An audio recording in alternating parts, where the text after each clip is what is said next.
Brother. Mainstream media. Government cover-ups. You want answers? Well, so does he. He's Alex Jones on the GCN Radio Network. And now, live from Austin, Texas, Alex Jones.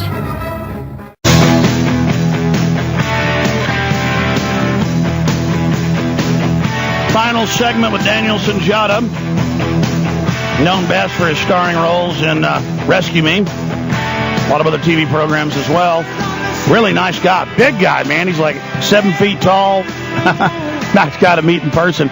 He was there when I got arrested by the police, basically at the orders of Fox News. You know, Daniel, I don't know how many of these clips you've seen, but there are probably 100 of them where they say the same thing: arrest us, taser us, put us in camps, we're dangerous, we're going to be dangerous. There's no doubt it's a talking point. They don't just come up with this out of nothing. They're told to go with this. And I wonder what it's like to be these MSNBC people and Fox people and even CNN people like Glenn Beck. I mean, they're all smart. They've got to know they've sided with evil. They have to know.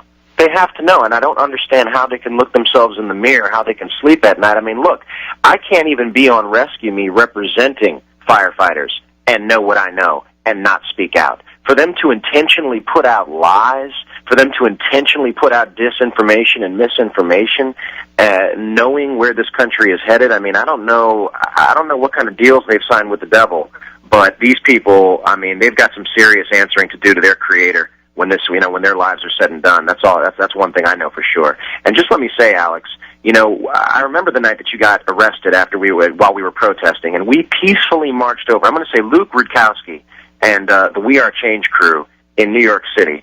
They handled themselves so peacefully and so professionally. I mean, we got in a single file line. We marched over there. We marched from, I don't know, Rockefeller Center or wherever it was you got arrested, peacefully marched over to the police precinct where they were holding you. We stood on the other side of the street without obstructing traffic, against the wall so that people could use the sidewalk. The police officer stood there laughing and kind of talking to Luke. He had a great rapport with the officers in the city, who, by the way, the police officers and the firefighters, they all know 9/11 was an inside job. They knew that they had arrested you basically, because you didn't have an ID. It's not that you really did anything wrong. Yeah. I guess we were bullhorning without a permit, but we had to take that opportunity. I mean, it was just that, they left themselves wide open there. But I just simply say all this to say that, nothing that we have done indicates any kind of violent tendencies on the part of 9/11 Truth. As a matter of fact, it's totally the opposite. Well, Daniel, you're right, though. You're right. But no, he basically says we are a violent group. He just lies and says it's incredible. Unbelievable. But, obviously there's an agenda. Obviously there's a reason why he's saying that. Let me just say, tell another story here real quick, Alex.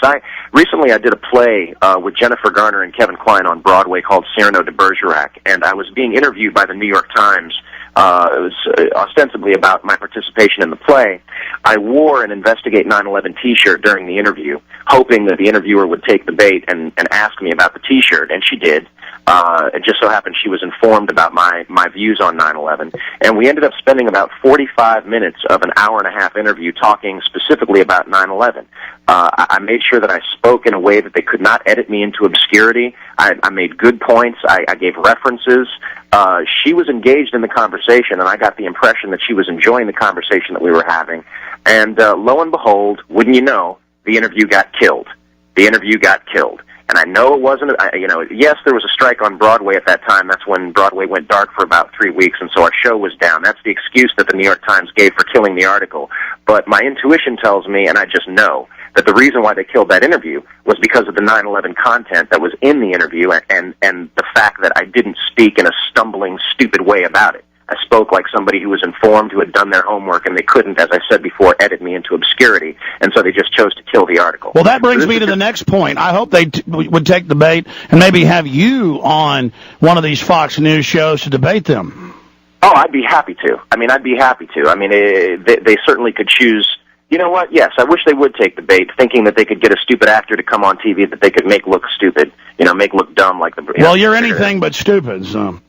Well, thank you for that, Alex. But they're pretty dumb themselves. I mean, the sophomoric, mindless level that they're at on these TV shows.